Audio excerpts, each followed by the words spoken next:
For the first half of the 1900s, trains carried people across the country, whether it was for business, to visit family, or returning from war, as so many did. When they saw the clock tower of the Great Northern Station, they knew they were home. The clock tower is the last remnant of those bygone years. By the 1960s, the golden era of train travel was gone. And if it hadn't been for the effort of one man, the clock tower would have run out of time. Kirsten O'Connor has that story. I thought I failed. For 48 years, I thought I failed. My daughter's the one that convinced me that, Dad, you were the one that saved the tower, the clock tower. Jerry Quinn is a longtime Spokane businessman and a lifelong fan of trains. People came for 70 years to this location.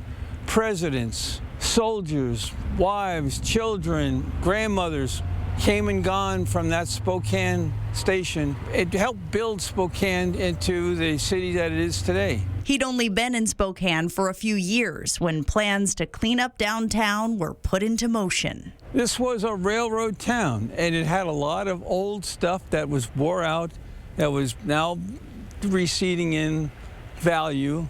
Jerry was glad to see the heart of Spokane given a new life. But I was trying to think of what was after Expo. That was my goal, and we did not achieve that. While Expo organizers saw the World's Fair as a way to get rid of Spokane's past and pave the way to a new future, Jerry saw the Union Pacific Station and the Great Northern Station as part of that future. The stations had no value unless it was sitting in the park.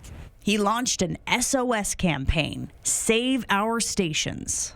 We got 15,000 signatures for the ballot we put on petition, and the city put $1.5 million levy on top of my proposal for restoration. Voters sealed the station's fate. The stations failed to be saved, and the city responded by saying, we'll save the clock tower instead. And I was credited with saving the clock tower, but I wanted the stations because I saw the stations as having a future of events, parties, weddings, ceremonies, activities in this park that was to happen after Expo 74. Jerry feels if the city hadn't asked for the $1.5 million, there may have been a different outcome. But that was what I wanted to save in the 3-story configuration. The 1-story configuration we did not put in the ballot because we didn't want them infringing on the couplet and creating any less problem for the idea. I feel good about it 50 years later that the icon of Spokane is the clock tower, the Great Northern Clock Tower.